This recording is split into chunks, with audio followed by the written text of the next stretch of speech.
예, 안녕하십니까. 책 읽는 자유인 채널을 운영하고 있는 이선입니다.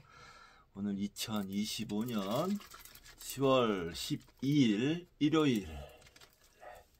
오늘 네 번째 시간이죠? 네 번째 시간 맞나요? 네 번째 시간 맞습니다.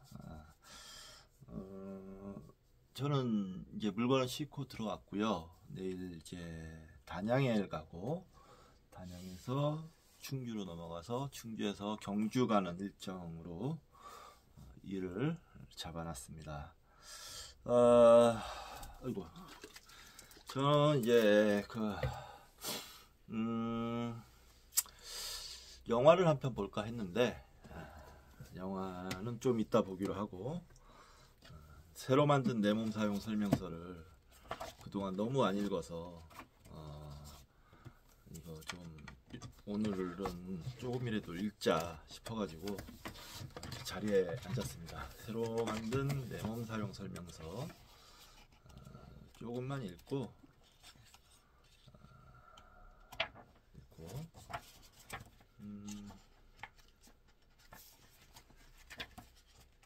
한 20페이지 정도만 읽으면 될 것 같아요. 이렇게 하기로 하고 오늘 독서는 마무리 짓기로 하고요. 읽기 전에 또 책 한 권 소개시켜 드리도록 하겠습니다. 자, 예수는 어떻게 신이 되었나? How Jesus became God. 바트 어만 지음, 강창헌 옮김, 오강남 해제, 갈라파고스 출판사에서 나왔습니다. 바트 어만은 대단히 유명한 실학자, 성서학자라고 되어 있네요. 성서학자입니다. 이분 책이 지금 제가 몇 권 있고요. 다 좀 읽어봐야 할 것 같아요. 그래서 몇몇 책들은 저희 구하기가 힘들어가지고 다른 학교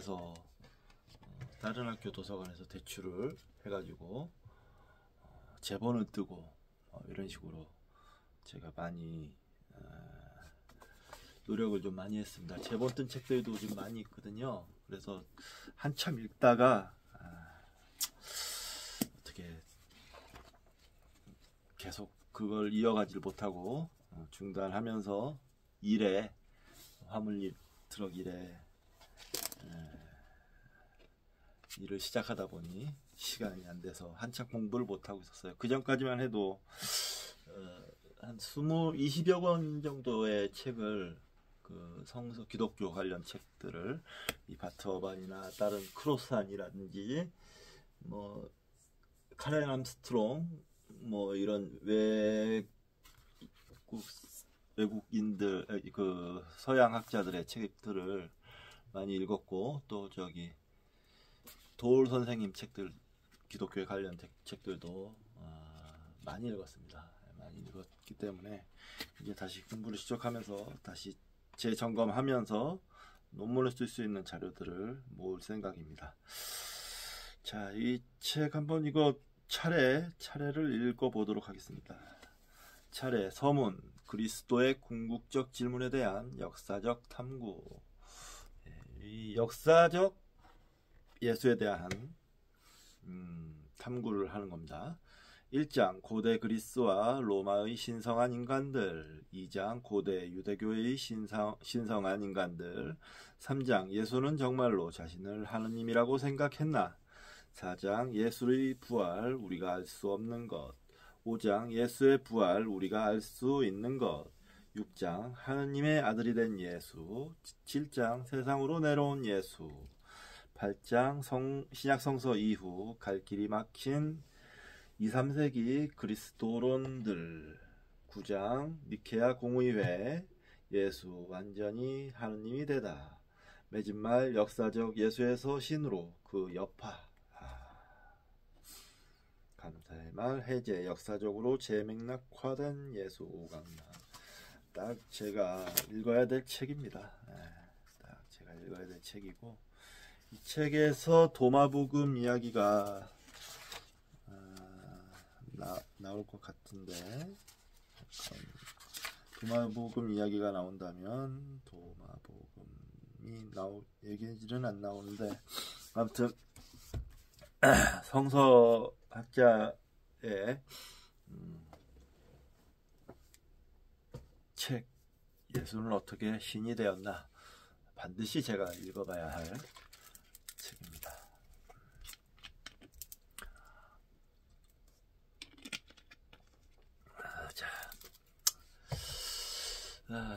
이 방송에 독자층을 어떻게 타겟으로 정해야 할까라는 생각을 했는데,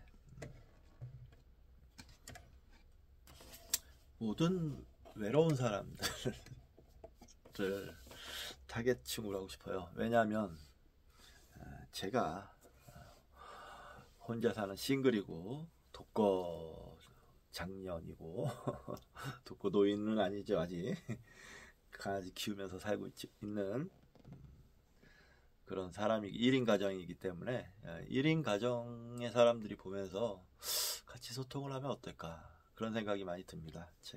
이 방송도 계속 저만 나오니까 혹시 그런 분들이 있으면 적극적으로 소통해 주십시오. 소통을 하면서 공부에 대한 얘기도 하고 살아가는 얘기도 하면서 지내면 좋을 것 같습니다.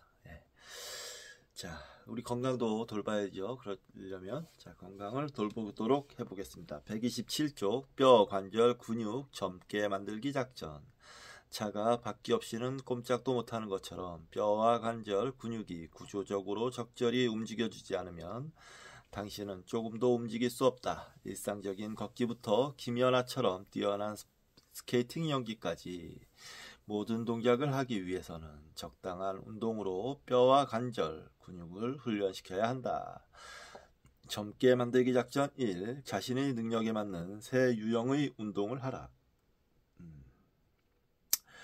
어떤 사람은 체중 감량을 목적으로, 또 어떤 사람은 기분 전환을 위해, 스트레스 해소를 위해 운동을 하기도 하고, 단순히 땀 흘리는 것을 좋아해서 운동을 하기도 한다. 그러나 운동을 하는 가장 큰 이유는 더 젊게 살기 위해서라고 생각한다. 적절한 운동은 남성의 경우 8년, 여성의 경우 9년을 더 젊게 살 수 있게 해준다. 물론 운동을 하는 가장 중요한 이유는 살을 빼고 체중을 유지하도록 돕는 것이다. 오늘도 사실은 좀 운동을 하고 싶었는데 비가 와서 운동을 어제 했는데도 불구하고 오늘 좀 잠을 좀 잘 자서 그런지 운동하고 싶은 생각이 많이 들었는데요. 오늘 운동을 못해서 좀 아쉽습니다. 비가 좀 내리고 있거든요. 그렇다고 집에 런닝머신을 뛸 수도 있겠지만 모르겠습니다. 런닝머신은 별로 지금 뛰고 싶은 생각이 없네요. 자, 당신 몸을 비닐봉지라고 생각해보자. 빵 한 덩어리, 밥 한 공기, 사과 한 봉지쯤은 거뜬하다. 그런데 거기다가 스테이크 한 덩어리와 피자 2조각을 더 넣고 그것도 모자라 다른 음식을 계속해서 집어넣는다. 결국 봉지는 무게를 못 이겨 찢어질 것이다. 당신 몸도 이와 같다. 몸무게가 늘어나면 몸은 망가지기 시작한다. 이때 운동은 아무리 적은 양일지라도 당신의 비닐봉지에서 캔을 꺼내는 역할을 한다. 어떤 경우는 비닐봉지를 튼튼하게 만들기도 한다. 체형은 물론 건강과 관절에도 좋은 영향을 미친다. 한 연구 결과를 보면 몸무게 5kg을 뺀 여성의 경우 골관절염 위험을 50% 낮출 수 있다고 한다. 그래서 여기서 또 네모 짜투리 지식 같은 게 있습니다. 사실인가 거짓인가? 쪼그려 앉았다 일어서기는 허리에 도움이 된다. 쪼그려 앉았다 일어서기는 허리에 도움이 된다. 사실이다. 복부 운동은 허리의 뼈와 근육을 튼튼하게 할 뿐 아니라 당신 몸의 중심 부분을 강화해 준다. 그러므로 다리 올리기와 허리 들어 올리기 뿐 아니라 쪼그려 앉았다 일어서기를 더 자주 하라. 어쩌면 잡지 표지 모델 J가 들어올지도 모른다. 스쿼트만을 하는 거죠. 쪼그려 앉았다. 스쿼트. 좋죠. 요즘에 오늘도 이제 일하고 나서 샤워를 하면서 제 몸을 좀 봤는데 확실히 운동에 효과가 있는 것 같더라고요. 제가 10번 운동장 20바퀴 돌기를 10번째 했는데 확실히 배가 좀 들어간 것 같더라고요. 배 사이즈가 좀 들어갔구나. 그걸 알 수 있겠더라고요. 계속 꾸준히 운동을 해야 될 것 같습니다. 저에게는 운동이 보약입니다. 근력 강화 운동. 우리는 저마다 각기 다른 목적과 이유로 운동을 한다. 그러므로 프로그램 또한 모두 다르다. 권투 선수의 훈련 프로그램은 마라톤 선수와는 다르다. 어떤 이는 극한 스포츠를 통해 쾌감이나 명예, 만족을 추구하기도 한다. 하지만 그런 경우 노화로 인해 뼈와 관절, 근육이 쇠퇴하는 것을 예방할 수 없다. 어쩌면 더 심해질 수도 있다. 그래서 다음 장에서는 일상에서 실천할 수 있는 뼈 형성 운동을 추천하고자 한다. 체육관에서 운동하는 사람들은 보통 두 부류로 나눈다. 한 부류는 심폐기능을 향상시키는 운동기구를 사용하고 다른 한 무리는 역기를 드느라 여념이 없다. 전자에 속한 사람들은 근력 운동을 하기에는 심이 붙이거나 근력 운동을 하면 헐크처럼 변할까봐 두려울 수도 있다. 그러나 후자에 속한다 해도 그렇게 눈에 띄도록 근육에 변화가 생기는 것은 아니다. 근력 운동은 나이나 등급에 상관없이 누구에게나 이롭다. 한 예로 근력 운동은 근육량을 증가시켜 지방질보다 더 많은 칼로리를 소모해 체중 유지에 도움을 준다. 근력 운동. 한편 근육을 강화해 좀 더 기운찬 활동을 하도록 한다. 사실 허리를 강화하는 것이 허리 통증에서 벗어나는 가장 좋은 방법이다. 대부분 근력 운동은 뼈에 아주 이로운데 골 밀도를 유지하고 골다공증을 예방해주기 때문이다. 근력 운동. 근력 운동이 지금 사실은 좀 부족합니다. 저는 지금 계속 걷고만 있어서 근력 운동도 좀 했으면 좋겠는데 사실인가 거짓인가 있습니다. 마라톤 훈련은 건강에 좋다. 마라톤 완주에는 여러가지 부산물이 따른다. 메달, 심혈관 기능 증가, 커다란 물집. 마라톤 선수를 존경하고 그들의 열정과 헌신에 감탄한다. 하지만 만약 당신에게 45.19km를 완주하기 위한 훈련을 직접 하라면 아마 견디지 못할 것이다. 한 걸음 한 걸음 내디딜 때마다 당신의 관절은 계속 충격을 받고 그 아래에서는 관절 문제와 골관절염으로 고통받는다. 30km 지점을 넘어서면서는 에너지를 공급하기 위해 자신의 근육을 소비한다. 물론 주변 사람들은 당신이 결승선을 통과해 목표를 이루기를 원하지만 가능하면 좋고 젊은 상태로 생활할 수 있기를 바란다. 오래 살려면 활동적이어야 한다. 그러나 너무 많은 운동은 노화를 가속시킬 수도 있다. 30kg가 넘어가면 근육을 소비한다. 그건 좀 약간 꺼려지는 얘기네요.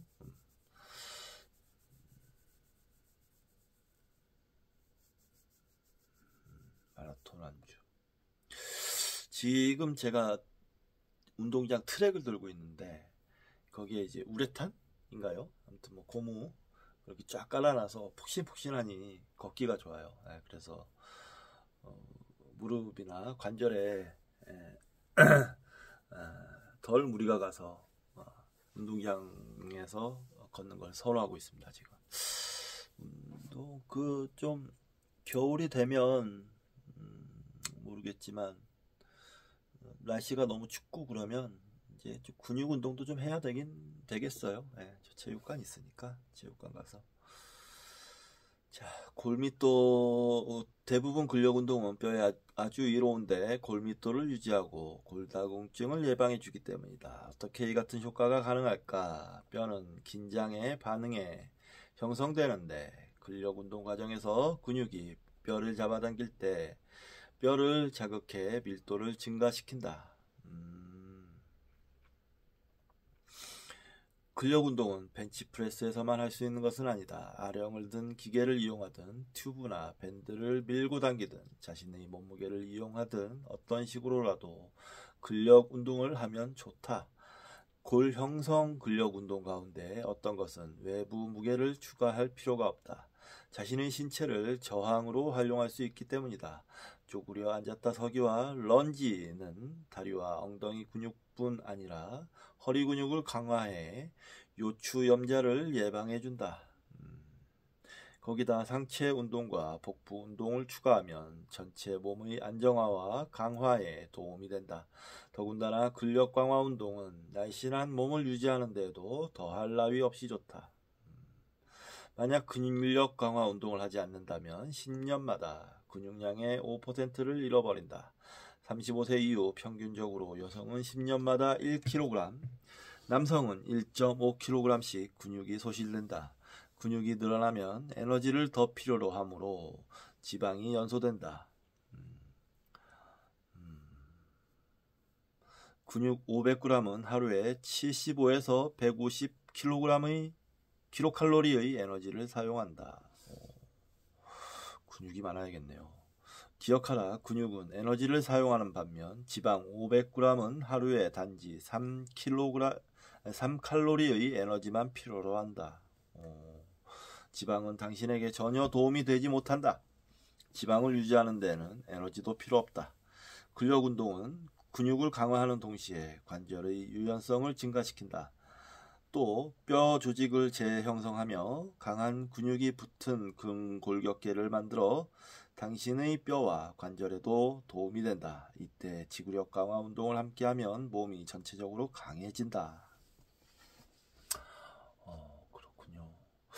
그러면 일주일에 하루 정도, 토요일 정도는 체육관 가서 근력 운동을 좀 해야겠네요. 예. 네. 자, 그 다음 당신 몸에 친절하라. 의사로 일하다 보면 다양한 환자를 만난다.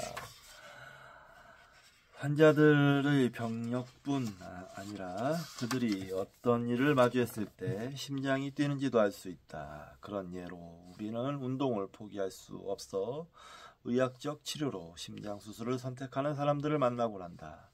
운동에 대한 열정은 감탄할 만하며 매우 인상적이다. 많은 사람은 운동을 하면 확실히 기분이 좋아지므로 운동에 빠져든다. 하지만 뛰고 던지고 스키를 타고 테니스나 농구를 하는 사람들의 무릎, 어깨, 엉덩이에 부하가 가해질 때 일어나는 일을 알고 있다.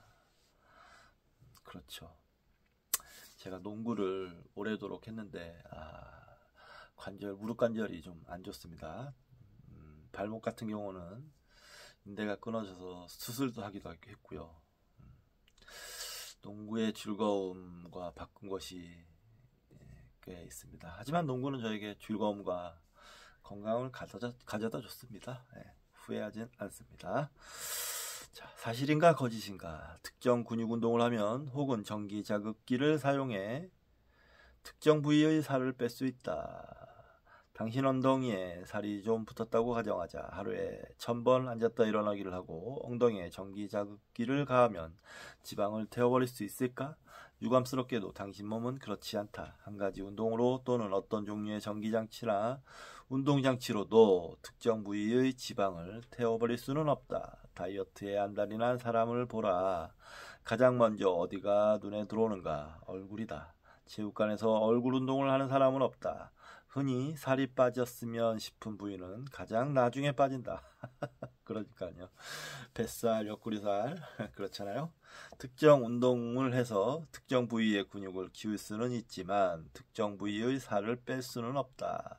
지방을 빼는 유일한 방법은 적절한 칼로리의 식이와 지구력, 근력 운동을 동시에 하는 것이다. 특정 부위의 근육을 키운다면 당신은 한층 젊고 건강하게 보이겠지만 근육을 키우는 목적이 지방을 빼는 것은 아니다. 얼굴 살을 빼야 뱃살도 빠진다.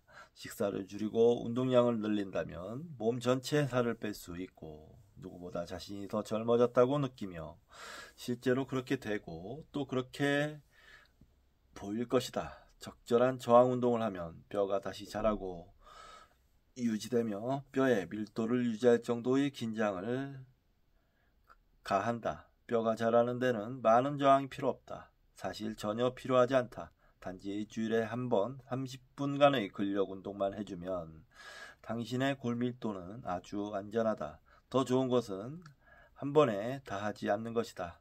10분씩 3번으로 나누어 하면 최대 효과를 얻을 수 있다. 일주일에 30분 저항 운동을 하는 것만으로 약 2년은 젊어진다. 많이 필요 없군요. 네, 알겠습니다. 근육 운동을 토요일로 잡는 게 좋겠네요. 토요일은 이제 체육관에 가서 근육 운동을 하는 날로 정해야겠습니다. 그러면 상대적으로 운동장 돌기가 좀 소홀해질 수도 있겠는데 모르겠습니다. 운동장은 그래도 운동장 돌기를 먼저 우선순위에 놔야 할 것 같습니다. 운동장 돌기. 운동장 돌면서 지금 운동의 효과를 느끼고 있기도 하고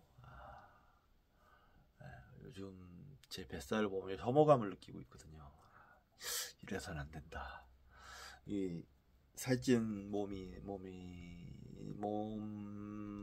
이제 더 이상 보고 싶지 않다. 이젠 바뀌어야겠다. 굳게 마음 먹고 있습니다. 살 좀 빠진 것 같지 않습니까? 좀 빠진 것 같기도 한데 저는 보면서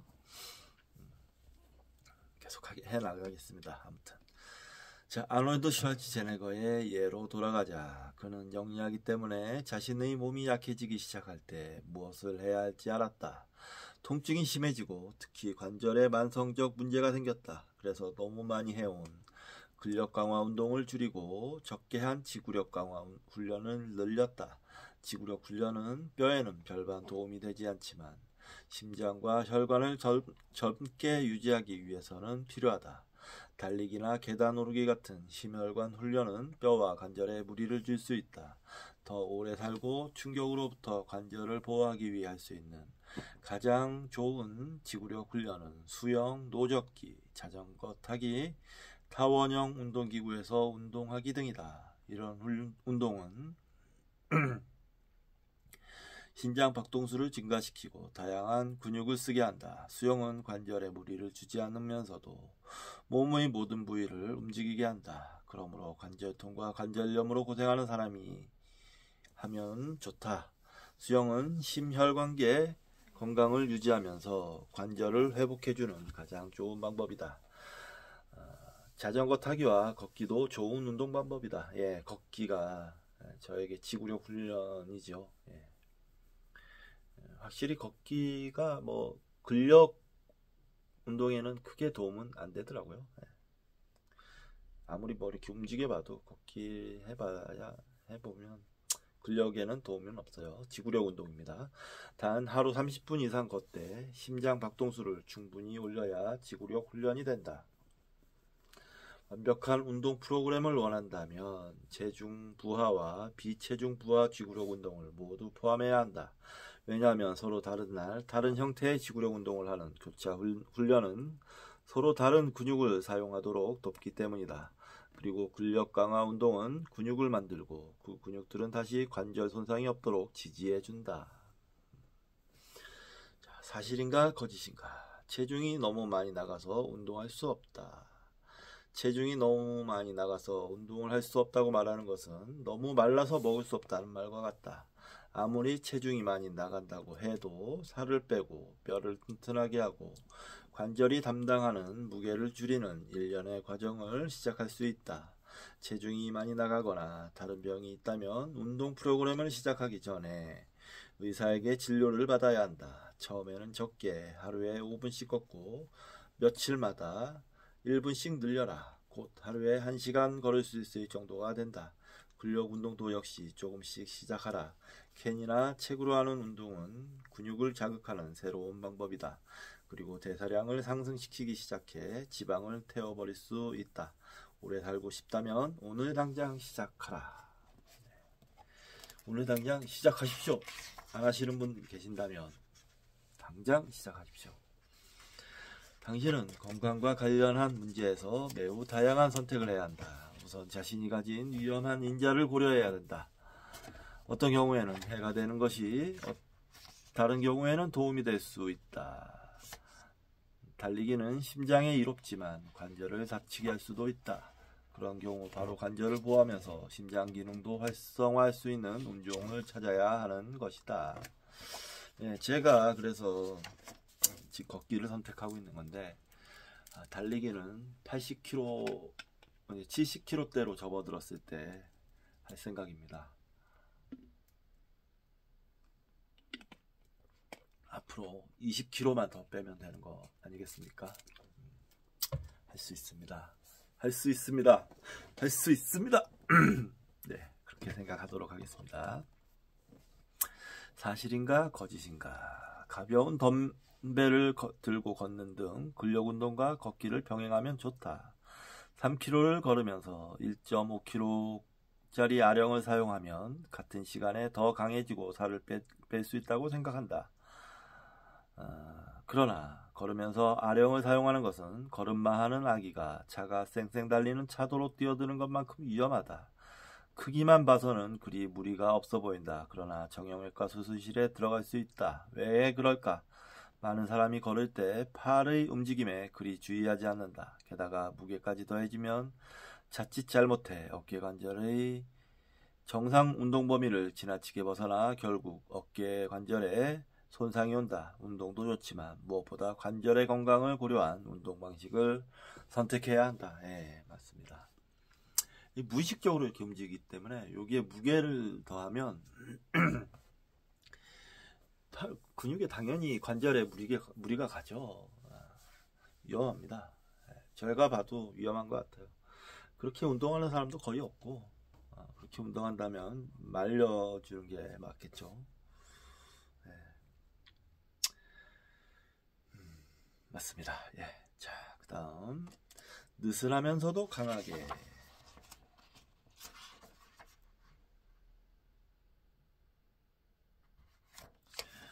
체육관에서 라카룸 냄새보다 더 지독한 게 있다면 바로 남자의 과시욕이다. 남자들은 135kg짜리 벤치프레스를 쿵쿵 소리를 내면서 성난 황소처럼 으르렁거리며 타이어 자국 같은 복부가 보이도록 일부러 셔츠를 걷어올린다. 물론 체육관의 모든 남자들이 그런 것은 아니다. 자, 그럼 느슨하면서도 동시에 근육을 강하게 만드는 운동을 소개하겠다. 바로 요가다.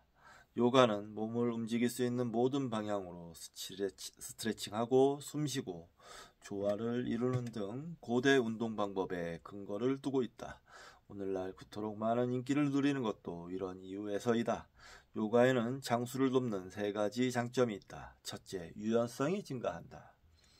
몸이 유연해질수록 운동 범위가 증가하고 일상 행동에서 관절이 받는 스트레스가 줄어든다. 둘째, 요가는 근력을 강화한다. 요가를 할 때는 어떤 무거운 것도 들지 않으며 마치 태평양의 석양처럼 아주 차분해진다. 물론 자세를 취하다 보면 어떤 부분은 이완되지만 한편에서는 부담을 느끼기도 한다. 하지만 그 부담마저도 근육들이 체중을 더 잘 감당하도록 저항 운동 효과가 있다. 게다가 골밀도까지 높여준다. 요가는 당신이 호흡에 집중하도록 도와준다.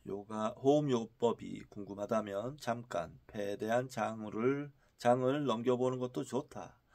요가에서 한 자세를 1분 이상 유지하다 보면 명상에 잠기는데 그 상태는 적절한 호흡과 자세에 집중하도록 도와준다. 둘 다 심리적, 유체적으로 좋은 영향을 미친다. 요가를 통해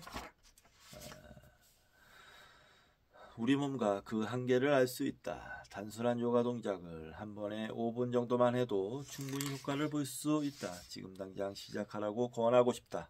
단 5분을 내지 못해서 당신 삶이 엉망이 되는 것을 두고 보겠는가? 몸의 각기 다른 부분에 효과가 있는 수백 가지 요가 동작이 있지만 우선 심호흡에 집중하는 훈련부터 시작하기 바란다. 바로 아침에 하는 태양 요가법이다. 태양 요가법에 덧붙여 뒤에 소개한 내 몸 사용 운동 지침도 함께하면 아주 좋은 컨디션으로 아침을 시작할 수 있다. 자, 이 네모에 관절 치환술 뭐 이렇게 나와 있는데요. 관절 치환술. 오래 살다 보면 집은 낡아져간다. 지붕은 비가 새고 카펫은 낡고 가전제품은 덜거덕거리고 거려 고치고 막고 투덜거리느라 많은 시간을 보낸다. 이런 점에서 몸도 집과 비슷하다. 일상에서 우리의 몸은 버스 정류장까지 걸어간다든지 계단을 오른다든지 하는 외적 부담을 받는다. 이렇게 관절을 혹사시킨 대가로 관절 치환술을 받을 수도 있다.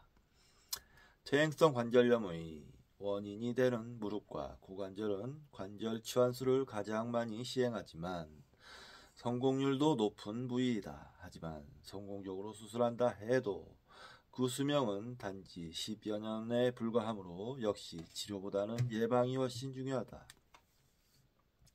수술을 빨리 하는 것은 절대 좋은 일이 아니다. 50대에 받는 무릎 치환술은 75세에 받는 무릎 치환술과 큰 차이가 있어서 되도록 관절의 마모를 늦추기 위해 노력하면 죽을 때까지 여러 번 수술을 받아야 하는 고통은 피할 수 있다.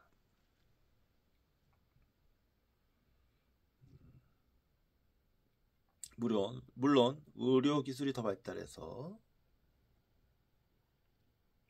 수술 후 관절이 10년 이상 버틸 수 있을지 모르지만 그런 사실을 꼭 직접 확인할 필요는 없다.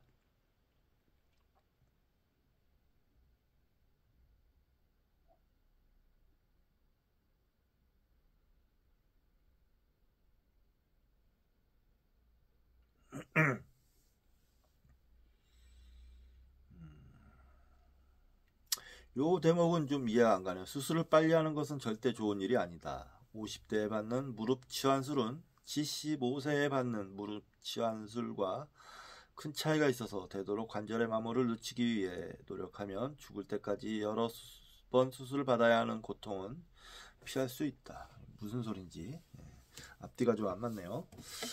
넘어가겠습니다. 관절 치환술은 안 받는 게 좋다.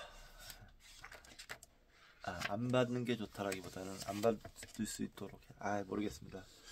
안 받는 게 좋겠죠. 안 받고도 살 수 있는 게 좋겠죠. 안 받고도 잘 살 수 있는 게. 사실인가 거짓인가? 수영은 관절에 안전하다. 수영은 관절통 발병 시기를 늦춰준다. 그뿐만 아니라 관련 질병을 회복하는 데도 도움이 되며 몸매 유지에도 수영만한 운동이 없다. 제가 올여름에 수영을 조금 했는데요. 몇 번 가서 했는데 뭐 좋았던 것 같습니다. 근데 그 수영장 관리하는 사람들이 자꾸 이것저것 통제를 많이 해서 좀 짜증은 나던데 그 정도였습니다. 됐고요.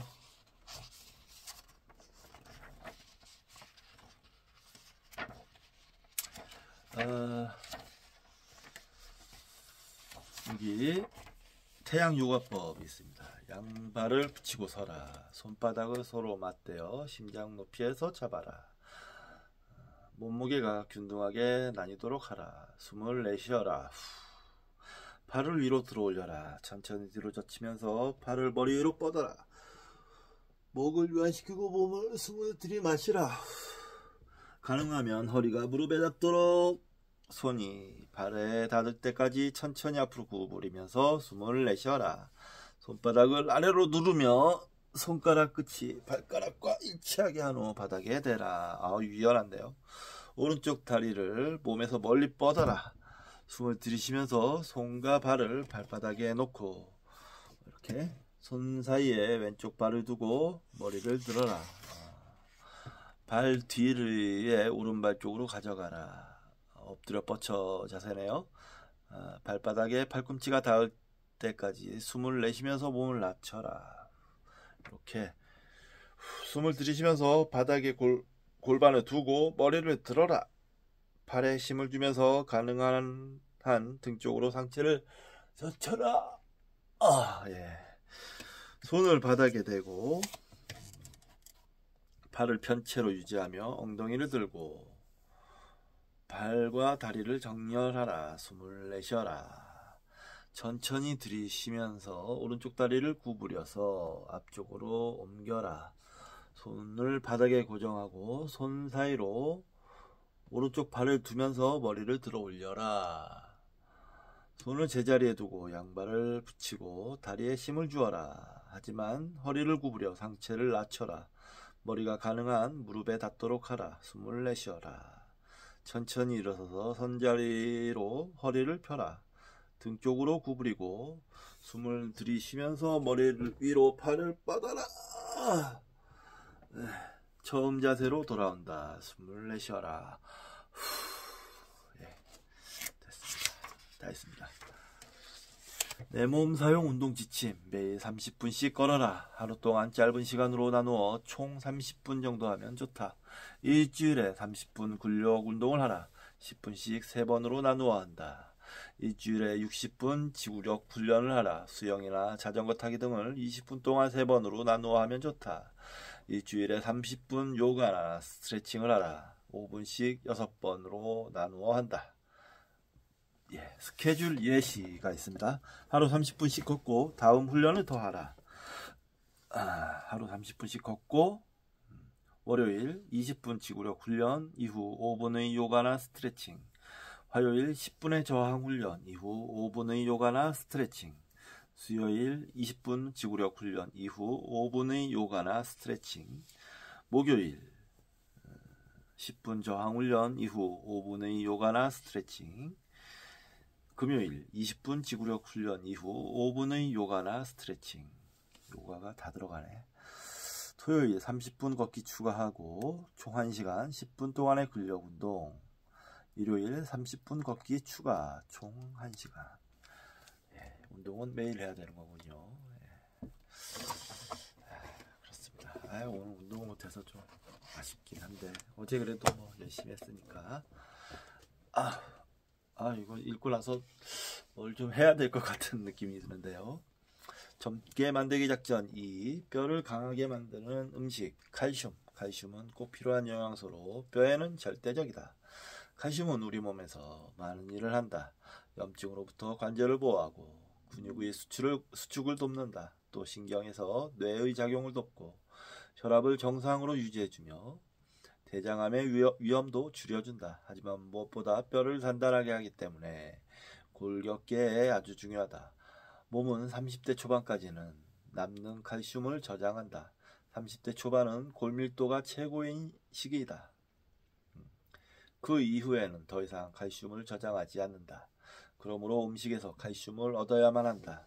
그러지 않으면 그동안 비축해둔 칼슘을 야금야금 써버린다.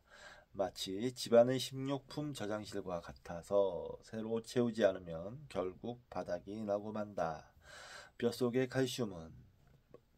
칼슘을 보충해주지 않고 써버리기만 하면 뼈는 점점 약해지고 결국 속이 비어 거의 작은 충격에도 골절되고 만다. 더군다나 뼛속이 비는 시기가 너무 잦다 보면 칼슘 또는 비타민 D나 C가 부족해져 뼈를 완벽하게 만들지 못한다. 당신의 인대와 연골, 신경이 아무리 건강하다 해도 뼈가 불완전한 탓에 닳아버리면 관절염을 피할 수 없다. 가장 좋은 방법은 칼슘 보충제를 먹는 것이다. 뼈를 젊게 유지하기 위해 남성은 하루에 1000에서 1200mg을, 60세 이상의 여성은 1200mg을 섭취해야 한다. 가장 좋은 것은 500에서 600mg짜리를 하루에 2번 복용하는 것이다. 대부분의 사람은 한 번에 600mg 이상을 흡수하기 어렵기 때문이다. 60세 이상 여성은 뼈를 건강하게 유지하기 위해 순수하게 칼슘만 1600mg이 필요하다. 그러므로 여러 성분이 결합된 칼슘 보충제를 선택한다면 실제 칼슘량이 얼마인지 반드시 살펴보아야 한다. 한편 땀나는 운동을 할 경우 30분씩 할 때마다 100mg을 추가해야 한다. 칼슘이 땀으로 배출되기 때문이다.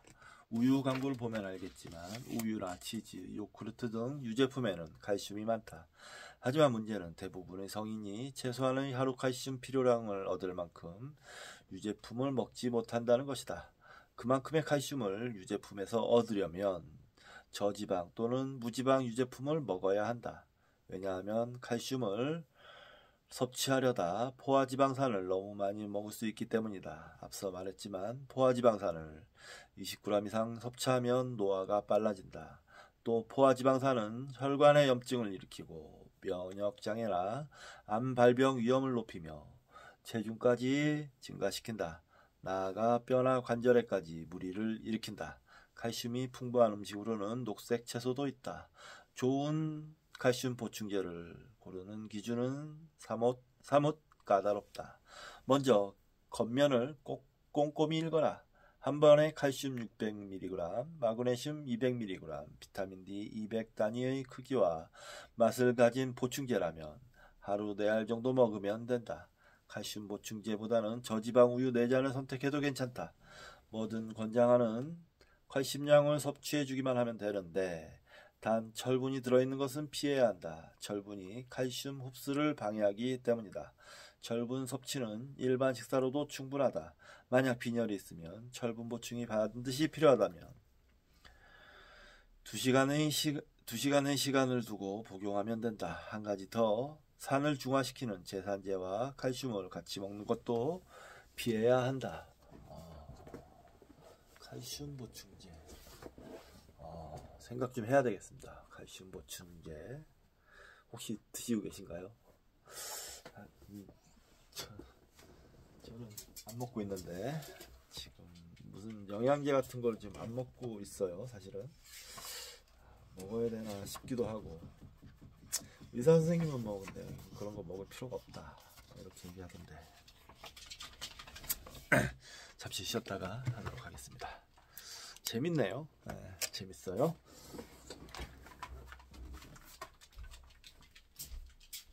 정결아.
다음 계속 늘어나가겠습니다. 140쪽. 비타민 D와 마그네슘, 칼슘이 뼈로 들어가는 성분이라면 비타민 D는 운반책이다. 비타민 D는 칼슘 흡수를 증가시키고 뼈가 강하게 유지되도록 칼슘을 효율적으로 운반하게 한다. 뼈 관계에도 필수적이고 관절에도 효과적이다. 최근 연구에서는 마그네슘이 관절염의 진행을 늦춘다고 밝혀진 바 있다. 비타민 농도가 높을수록 관절에 문제가 적게 일어난다는 것이다. 비타민 D와 칼슘 농도가 낮으면 나이가 들수록 관절염에 걸릴 위험이 3배나 높다. 비타민 D는 보통 3가지 경로로 얻을 수 있다.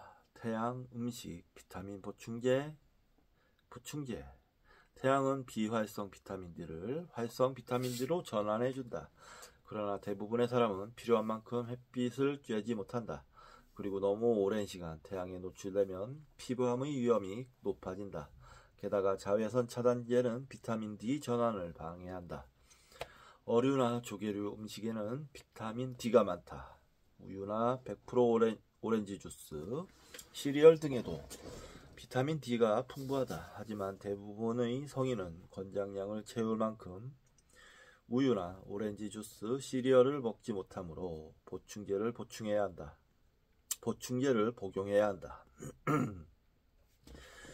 60세 이하는 하루에 비타민 D 400단위, 60세 이상은 600단위가 권장량이다.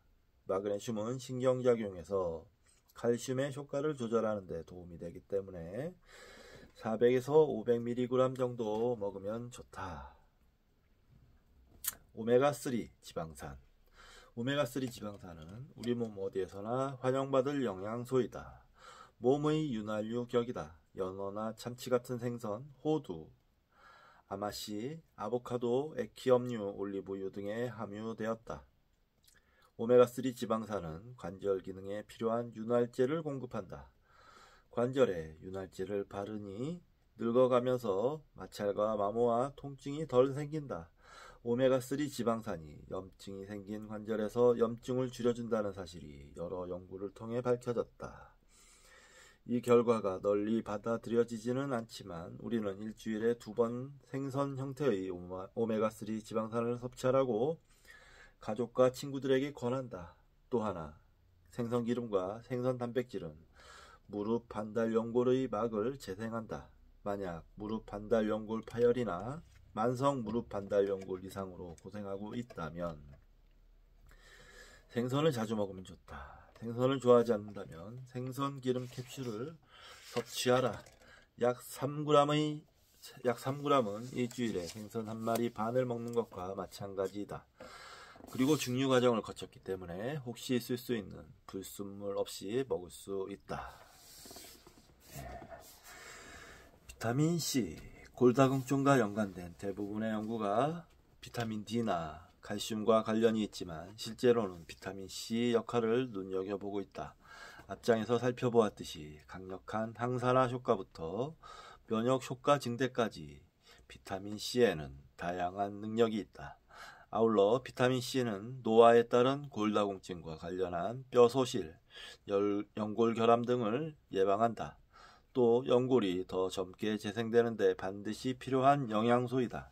그러기 위해 식사와 보충제를 함께 복용해 하루 1200mg의 비타민 C를 공급한다. 하지만 하루에 2500mg 이상 먹으면 반대 결과를 낳을 수도 있고 골관절염과 DNA 이상을 초래할 수 있으므로 주의한다.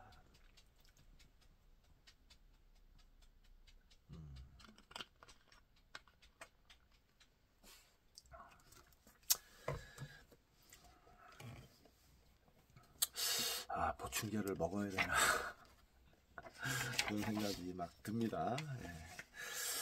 젊게 만들기 작전 3. 대체 방법을 생각하라. 지금까지 지난 50년 동안의 의학적 경험을 통해 효과적이라고 증명된 방법과 기본 원칙들을 살펴보았다. 그중 몇몇은 확실한 연구 내용이 뒷받침되지 않은 것도 있다. 하지만 우리는 당신의 젊음을 최대한 유지하도록 돕고 싶다. 다음 방법들이 중요한 역할을 하리라고 믿는다. 윤활제를 증가시켜라. 비가 오지 않을 때 자동차 유리창 와이퍼를 부드럽게 움직이려면 비가 오거나 윤활액이 필요하다. 당신의 관절도 부드럽게 움직이기 위해 윤활제가 필요하다. 두 가지 보충제가 관절의 윤활 역할이나 연골 재생을 돕는다. 관절 주위의 화학물질인 글루코사민은 새우, 게, 바닷가재 등의 딱딱한 껍질에 많다. 연골, 인대, 관절액을 만들기 위해서는 글루코사민이 필요하다. 추출한 글루코사민을 복용하면 관절 사이의 적절한 윤활 작용을 하고 뼈 사이의 완충제가 되어 유연한 연골을 유지할 수 있다. 글루코사민과 콘드로이틴은 관절염 증상을 완화하는 효과가 있다. 통증을 야기하는 염증을 줄여주어 아스피린, 블루펜과 같은 작용을 한다. 믿을 만한 연구 결과가 4개나 있다. 이 연구들은 보충제가 병의 기본 과정을 변화시킴으로써 관절을 젊게 만든다는 사실을 밝혀냈다. 보충제는 무릎과 골반 관절의 연골을 재생시키고 손상된 연골을 수리한다. 관절 사이의 윤활 역할을 위해 두 가지가 결합된 것을 하루에 1500mg씩 복용하라.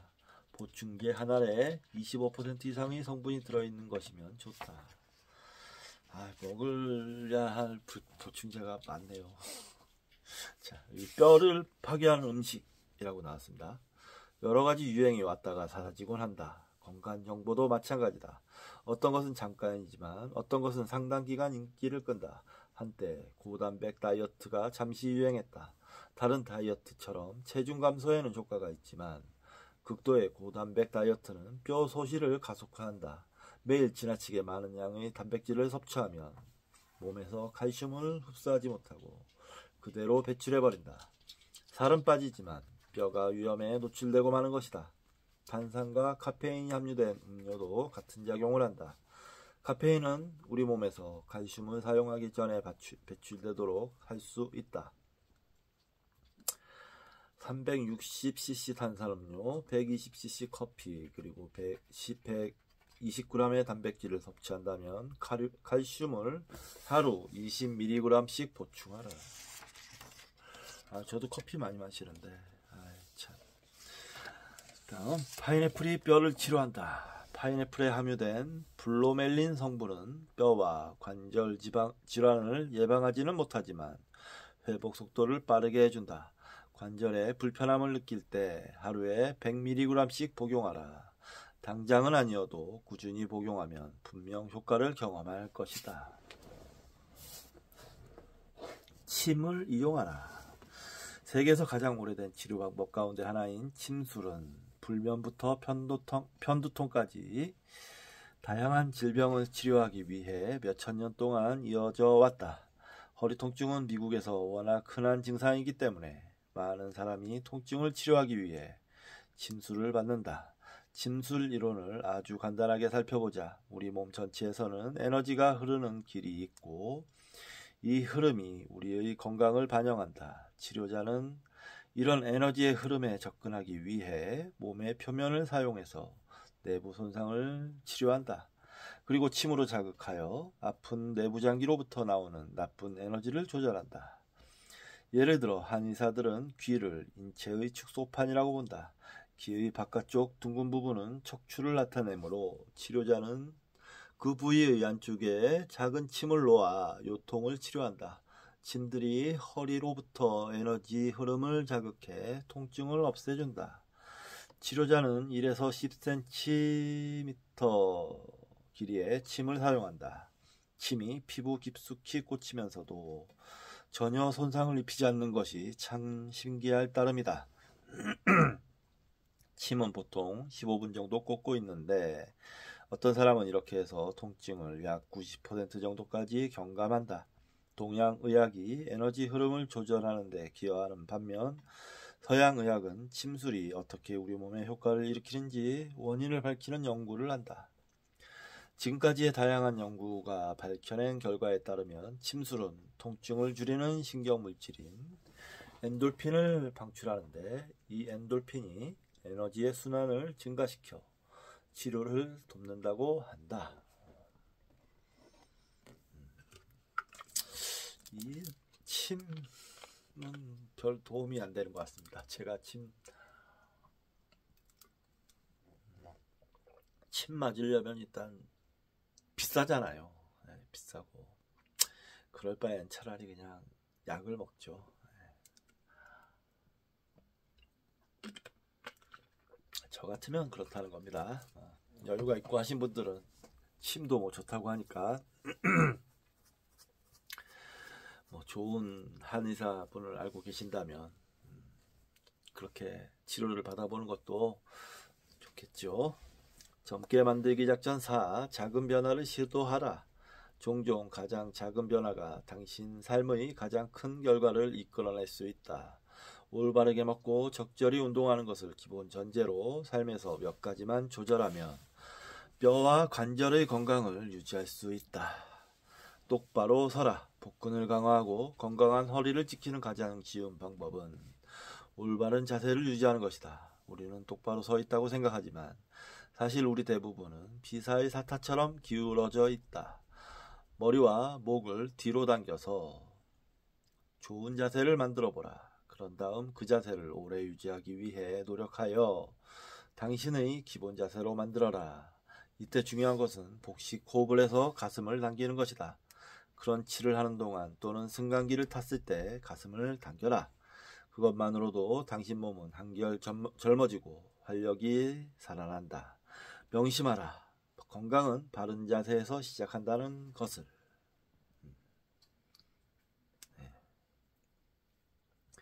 해봐야겠네요. 구부정하게 서 있지 말고 평소에도 웬만하면 똑바른 자세로 딱 이렇게. 멋있잖아요. 자, 쿠션이 좋은 신발을 신어라. 몸은 관절액이나 척추 사이의 디스크처럼 자연적인 충격 흡수제를 제공하는 좋은 구조다. 우리는 마라톤을 하고 아주 넓은 백화점을 걸어 다니고 하이킹을 한다. 우리가 어디를 걷든지 발은 충격을 받는다. 발은 26개의 뼈가 조화를 이루어가며 움직이도록 만들어졌다. 그러나 발에는 자연적인 충격 흡수제가 없으므로 오랜 시간 걷거나 뛴다면 쿠션이 좋은 신발을 신어라. 운동할 때는 반드시 신발 뒷부분에 쿠션이 들어간 조깅화를 신어야 한다. 아주 중요합니다. 저도 지금 신발이 좀 괜찮은 좋은 신발을 있어서 운동할 때 신고 있는데 효과를 잘 많이 보고 있어요. 그거 달면 조깅화는 진짜 좋은 걸 사고 싶더라고요. 저걸 다 쓰게 되면 좋은 신발로 투자를 좀 하더라도 그렇게 하고 싶습니다. 조깅화는 좋은 걸로. 자, 지방을 줄여라. 과체중과 비만은 많은 질병을 부른다. 날씬해질수록 관절통은 줄어든다. 당연하겠죠. 지방은 학습된 맛이기 때문에 의지만 확실하면 섭취 욕구를 달랠 수 있다. 나쁜 지방을 피하면 날씬해지는 것은 기본이고 혈관과 면역 기능이 좋아지며 노화 속도도 느려진다. 관절통 같은 건 아예 모르고 살 수 있다. 가장 먼저 없애야 하는 지방의 주요 공급원은 바로 유제품이다. 물론 일반 우유를 마시다 바로 탈지 우유를 마시면 마치 물처럼 아무 맛이 안 날 것이다. 그러나 서서히 바꾸는 것이 좋다. 우선 한 주 동안 일반 우유에 지방 2% 우유를 섞어라. 점점 지방 2% 우유가 잔에 가득해질 때까지 그 비율을 바꿔간다. 그런 다음 2% 우유에 1% 우유를 섞는 것을 같은 방법으로 시도해보라. 8주가 지나면 탈지 우유가 정상으로 느껴지고 그때는 일반 우유에 지방이 너무 많다는 걸 분명하게 느낄 것이다. 우유는 영양분도 풍부하고 장점이 많은 식품이지만 많이 마시면 오히려 해로울 수도 있다. 그렇죠. 담배 무조건 끊어라. 혹시 하루에 20번씩 당신 몸을 굴뚝으로 삼고 있지 않은가? 5장에서 흡연이 우리 폐에 얼마나 심각한 손상을 입히는지 살펴볼 것이다. 흡연은 심한 경우 단지 몸에 해로운 정도가 아니라 혈관을 아예 딱딱하게 만들어버린다. 흡연은 단단한 뼈까지 파괴해 골다공증의 위험을 높이고 결국 뼈를 그야말로 약골로 만들어 버린다. 제가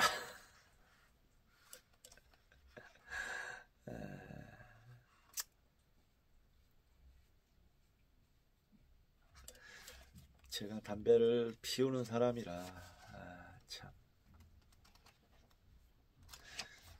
들을 때마다 이런 흡연에 대한 이런 경고 말을 들을 때마다 좀 움찔움찔합니다. 예. 모르겠습니다. 자신이 없어서요. 끊을 자신이 지금 아직 없는데 정말 모르겠습니다. 예. 끊어야 되겠죠. 예. 끊어야 되겠죠. 참, 네. 마지막이 좀 씁쓸하네요. 예. 자, 이번 시간 이제 여기서 마치고 저는 조금 쉬면서 밥을 오늘 조기를 좀 사다 놨는데 조구와 함께 밥을 먹도록 하겠습니다. 자, 감사합니다.